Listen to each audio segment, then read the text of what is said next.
पहले सवाल में क्या देखा, हम कमी कर रहे थे, सक्सेसिव कमी कर रहे थे, अब सक्सेसिव वृद्धि कर देंगे।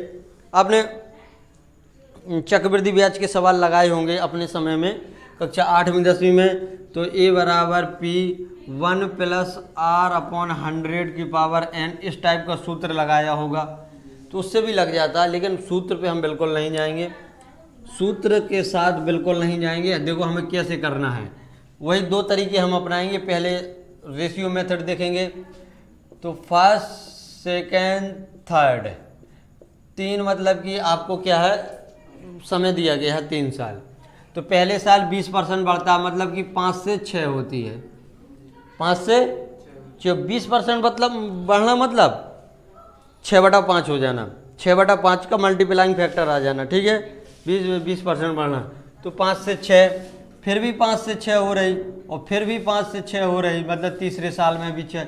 अब देखो क्या होगा, इनका मल्टीप्लाई 125, इनका मल्टीप्लाई होता है 216, 216 याद कर लेना। मतलब कम से कम 25 तक आपको घन याद होने चाहिए, क्यूब आपको कहाँ तक याद होने चाहिए, 25 तक एटलीस्ट तो होने चाहिए।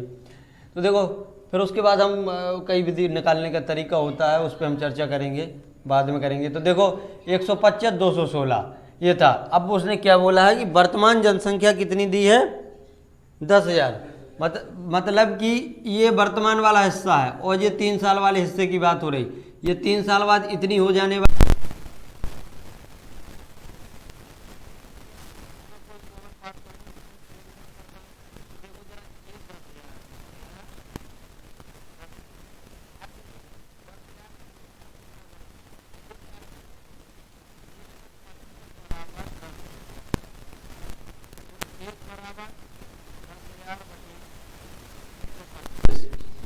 हमें चाहिए 216, कितना चाहिए, 216। तो यहाँ 216 से मल्टीप्लाई करोगे, तो यहाँ भी 216 से मल्टीप्लाई करना पड़ेगा। अब इसे देखो काट दो, तो 125 चौके 500 हो, 125 चौके 500, तो 28 मतलब कि 8 गुणा कितना हो गया, 1000। 125 गुणा 8 कितना, 1000। तो हम इसे काट सकते हैं 8 बार, तो यहाँ 80 बचने वाला है। अब 80 का गुणा 216 में करोगे, तो 0 तो पहले रख लो, 8 × 48 केरी 8, 4 हासिल, 8 कम 8 और 8 4 12 केरी 2 1 हासिल, 8 दूनी 16 17, तो 280, ठीक है, इतना आने वाला है। समझ गए, 17,280 जी क्या है आपके, ये 3 साल बाद की पॉपुलेशन आ जाएगी, ठीक है। हाँ, वर्तमान जनसंख्या तो ये थी, 3 साल बाद की जनसंख्या जी। अब देखो दूसरा तरीका क्या हो सकता है, दूसरा तरीका क्या, वही तरीका, मतलब कि 20% बढ़ जाना, मतलब कि 1/5, मतलब बढ़ जाना मतलब क्या, प्लस 1/5 मतलब कि 6/5 हो जाना। क्या हो जाना, 6/5 हो जाना। जैसे हम घटाने में क्या करते थे, जैसे कि -1/5 हुआ, तो 5 से 4 बोले तो 4/5 हो जाना, मतलब 20% बढ़ जाना, मतलब 120 हो जाना है, 120% निकाल लेना। तो हम मान लेते हैं कि जनसंख्या कितनी, मान क्या ले, वो तो दी है 10,000 थी जनसंख्या, कितनी थी, और बड़ा लिखें जरा, 10,000 थी जनसंख्या आपकी, ठीक है। 10,000 में हर साल 20% की वृद्धि हुई, तो 6/5 पहले साल हुई, फिर 6/5 दूसरे साल हुई, फिर 6/5 तीसरे साल हुई, ये हुआ है। अब बस वही चीज़ बन गया ना कि 216/125, देखो 216/125 गुणा 10,000, वही चीज़ बन गया जो ये था। तो ये आपकी 17,280 आने वाली है, ठीक है, ठीक है। कोई दिक्कत, तो फिर उतार लो इसे।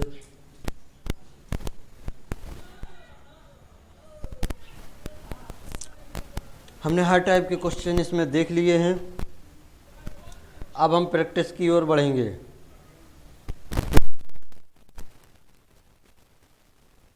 कि मतलब कि कितनी कितनी रुपए है, 10 लाख रुपए है वर्तमान कीमत, ठीक है।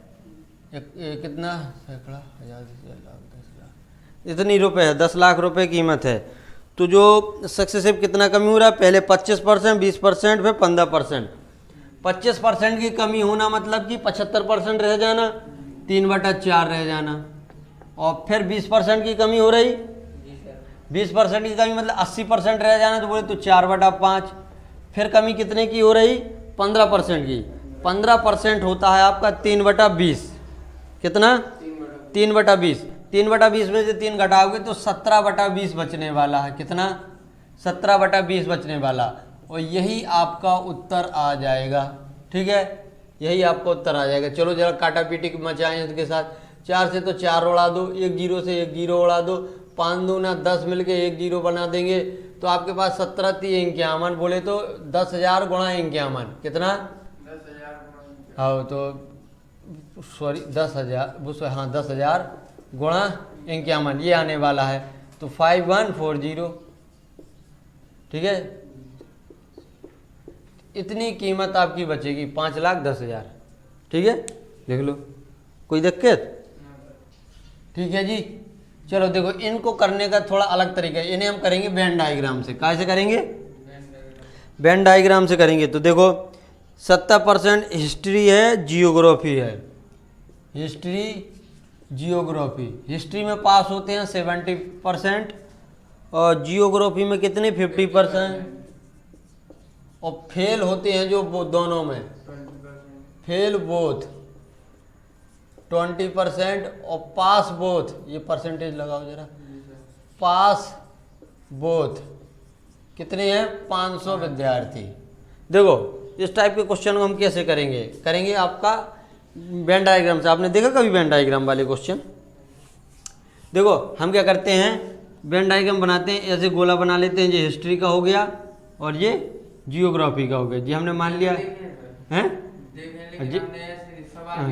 वही तो, ये हिस्ट्री और ये जियोग्राफी का हो गया। अब देखो जरा कहना क्या चाहता अपने पास, देखो पास का डेटा जी है, पास का डेटा जी है, ये अपने पास काय का है? फेल का डेटा, और ये का है? पास का डेटा। ये परसेंटेज में है लेकिन ये एक्चुअल है। तो देखो हम किस तरीके से करने, ये अभी देखो जरा, ये कैसा होता है? ये होता है 100%। ये क्या होता है? 100% होता है। होता कि नहीं 100%? 100% में देखो वो क्या कह रहा कि 20% क्या हुए हैं, दोनों में फेल हुए हैं। दोनों विषयों में 20% क्या हुए? फेल हुए हैं। तो दोनों विषयों में कुल पास कितने होंगे? 80% पास होंगे। तो ये हो गया आपका 80%, यहाँ आ जाएगा। अब देखो जरा, गलती कर देंगे हम, ऐसे नहीं बनेगा। ठीक है, 70% इसको दे दो पहले, और क्या कहते हैं 50% इसे दे दो। जैसे मान लो x, मान लो क्या मान लो? x मान लो। तो यदि हम देखें तो 70 + x + 50, 50% नहीं, ऐसे नहीं होगा जी, ऐसे भी नहीं होगा। जैसे हमने x मान लिया, ठीक है, ये दोनों में पास होने वाले कैंडिडेट ले रहे हैं, ये हमने माना कि दोनों में पास हो रहे हैं, तो x मान लिया, तो ये हो जाएगा 70 - x, ये हो जाएगा 50 - x। हैं जी? आई बात समझ में?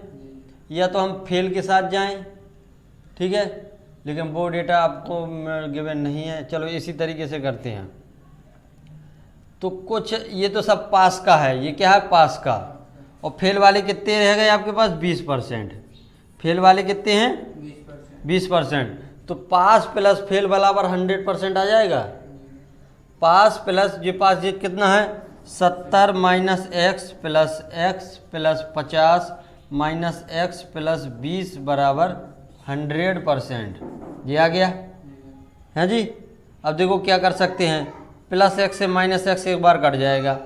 तो देखो कितना है यहाँ पर, ये 50 50 120 120 140 140 - x बराबर 100% है। ठीक है, ये भी परसेंटेज है पूरा, ये परसेंटेज यहाँ हटा दो ताकि ऐसा ना हो कि यहाँ परसेंटेज लगाए वहाँ। तो x की वैल्यू क्या होगी?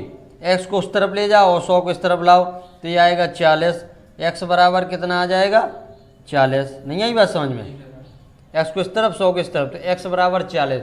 तो मतलब कि ये वैल्यू आपकी 40 है। तो ये वैल्यू कितनी आने वाली है? 70 - x 30%। और ये वैल्यू कितनी आने वाली है?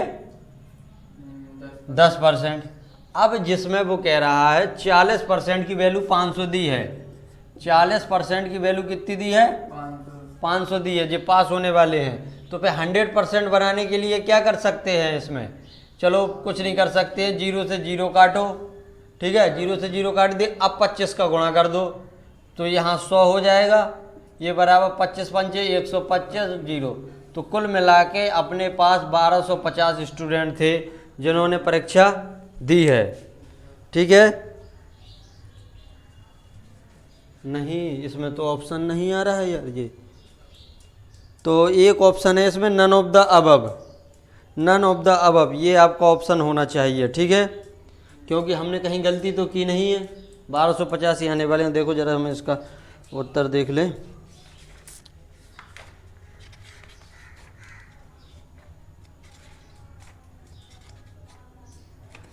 क्वेश्चन नंबर 9, हाँ D, none of the above, 1250 आने वाला है, ठीक है। इस तरीके के सवाल को उतार लो अच्छी तरीके से।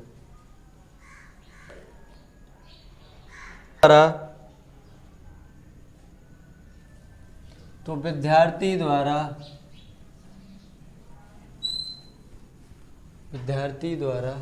एरिया बोले तो क्षेत्रफल निकालने में प्रतिशत त्रुटि ज्ञात कीजिए। तो विद्यार्थी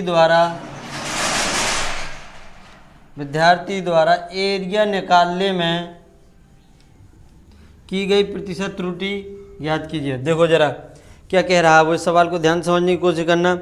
एक्चुअल एरिया कितना था इसका, 60 मीटर स्क्वायर, सेंटीमीटर की मीटर, चलो जी कोई दिक्कत वाली बात नहीं है, सेंटीमीटर स्क्वायर था एक्चुअल एरिया, ये था। एक विद्यार्थी क्या करता है, उसकी लेंथ को 20% कम मापता है। लेंथ को क्या करता है, लेंथ और ब्रेथ हम यहाँ ले लेते हैं, लेंथ को 20% कम मापता है और ब्रेथ को 25% ज़्यादा मापता है। समझ रहे बात को कि नहीं समझ पा रहे? तो देखो जरा, तो कह रहा है कि इसका जो फाइनल एरिया है कुछ अलग आएगा जब उसने कर दिया, तो जो प्रतिशत त्रुटि हुई है इसको मापने में वो आपको ज्ञात करना। तो देखो हम किस तरीके से करेंगे। एरिया आपका होता क्या है, एक रेक्टेंगुलर फील्ड का एरिया होता है लेंथ इनटू ब्रेथ, यही होता, ठीक है जी। एरिया देखो, इनिशियल एरिया और फाइनल एरिया पे हम पहुंचेंगे, फिर इसकी प्रतिशत त्रुटि हम निकालना सीख जाएंगे। देखो तो क्या कह रहा है, हमें इसकी 60 की ज़रूरत भी नहीं पड़ेगी। 25% क्या करता है, कम मापता है लेंथ को, सॉरी 20% लेंथ को कम मापता है, तो 1/5 होती है लेंथ, होती कि नहीं। तो यदि लेंथ पहले आपकी 5 थी तो अब उसने 4 मापी, आई बात समझ में। ब्रेथ आपकी कितनी, 1/4, मतलब 25% ज़्यादा मापी है। तो यदि आपकी पहले 4 थी तो अब कितनी, 5 हो गई है, ठीक है। पहले कितनी थी, 4 है तो 5 हो गई। एरिया देखो जरा, 5 के 20 और 5 के 20, एरिया में कोई फर्क पड़ा आपके, बताओ। तो वो पूछ रहा था एरिया मापने में प्रतिशत त्रुटि ज्ञात कीजिए।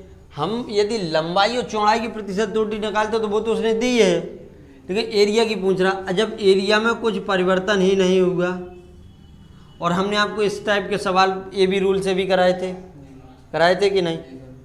तो देखो ये क्या कहते कि जब इसमें कुछ परिवर्तन ही नहीं हुआ तो प्रतिशत त्रुटि क्या होगी, बोलो, हैं बोलो जरा, कितनी होगी, कुछ नहीं होगा, 0% की प्रतिशत त्रुटि होगी, ठीक है। एरिया निकालने में त्रुटि नहीं हुई। एक सवाल और करेंगे फिर आपको हम छोड़ देंगे, ठीक है। यदि वह तीनों विषयों में 80% अंक प्राप्त करता है। तो देखो 3 विषय दिए गए हैं, हाँ जी, समझ रहे बात को, ध्यान से समझना। Physics, chemistry, math. फिजिक्स का यहाँ से मैक्सिमम मार्क बोले तो पूर्णांक कितना है, 100 दिखाई तो पड़ रहा होगा सबको, 100 यहाँ पर 200। मैथ में आपके 200 हैं, तो मैथ के वो परसेंटेज मार्क आपसे पूछ रहा है, इसमें कितने प्रतिशत अंक स्कोर करता है वो। फिजिक्स में 80% करता है और केमिस्ट्री में 66% ये स्कोर करता है। ओवरऑल तीनों विषयों में कितना स्कोर करता है वो, बोलो जरा। नहीं जी, ओवरऑल 80% स्कोर करता है। कितना ओवरऑल स्कोर करता है वो, 80%। तो दोनों जगह 80% है जी। देखें कोई बात नहीं, अभी हम देख रहे हैं, जरा कहाँ गया, हाँ जी, दोनों जगह 80% है, ठीक है। यहाँ भी 80%, यहाँ भी 80%। तो देखो इसकी सबसे पहले ओवरऑल मार्क निकाल लो, कितने ये ज्ञात करता है। तो ओवरऑल कितने, मतलब कि 400। कुल स्कोर कितना है इसका, 400, मतलब इतने अंक मैक्सिमम मार्क 400 है। 400 का 80% कितना होगा जरा बताएंगे, कितना होने वाला है। 8 चौके 32, 320 आने वाला है। ओवरऑल मार्क इसके 320 हैं, ठीक है। कितने मार्क हैं, 320। 320 में से फिजिक्स में वो कितने लाता है, 80 नंबर। फिजिक्स में कितने मार्क आते हैं उसके, ये परसेंटेज मार्क हैं, ये एक्चुअल मार्क हैं, ठीक है। ये परसेंटेज मार्क, ये एक्चुअल मार्क। और केमिस्ट्री में लाता है 66। 100 का 80% 80 होगा, 100 का 66% 66 होगा। अब इन दोनों को देखो, ओवरऑल कितने मार्क आते हैं उसके, 320 आते हैं। ये एक्चुअल ओवरऑल मार्क है इसके। तो इनको जोड़ना का इनको मतलब कि चाहे तो सीधे घटा दो, इनको जोड़ के इसमें से घटा दो। और देखो घटाएं कैसे, पहले 80 घटा दो, फिर 66 घटा देना। 80 घटाओगे तो कितना बचेगा, ये 240 बचेगा। और 240 में से 66 घटाओ, पहले 40 घटाओ तो बचेगा 200, 200 में से 20 घटाओ 180, 180 में से 6 घटाओ कितना बचेगा, 174। कितना, 176 नहीं जी, 174, 174 इतना बचने वाला है। तो इसके मार्क कितने आ गए, 174। लेकिन पूछ क्या रहा है, परसेंटेज मार्क पूछ रहा है। कितना, परसेंटेज मार्क पूछ रहा है। देखो परसेंटेज निकालने के लिए इसको क्या कर सकते हैं, यही है, इसको 100 बनाओ ना। 100 पे परसेंटेज जल्दी आ जाती है। तो 2 से भाग दो, 2 से भाग दोगे तो ये तो 100 आ जाएगा। और इसका भाग दोगे तो 8 और 7, बोले तो 87% इसने अंक स्कोर किए हैं काय में, मैथ में। बहुत होशियार लड़का है भाई ये, 87% अंक लाता है। इसी के साथ आज की क्लास का वाइंड अप करते हैं और कल आओगे, कल हम और भी अच्छी तरीके से करेंगे डिस्कशन इसका, ठीक है। तो ठीक है, आप मतलब जा सकते हैं।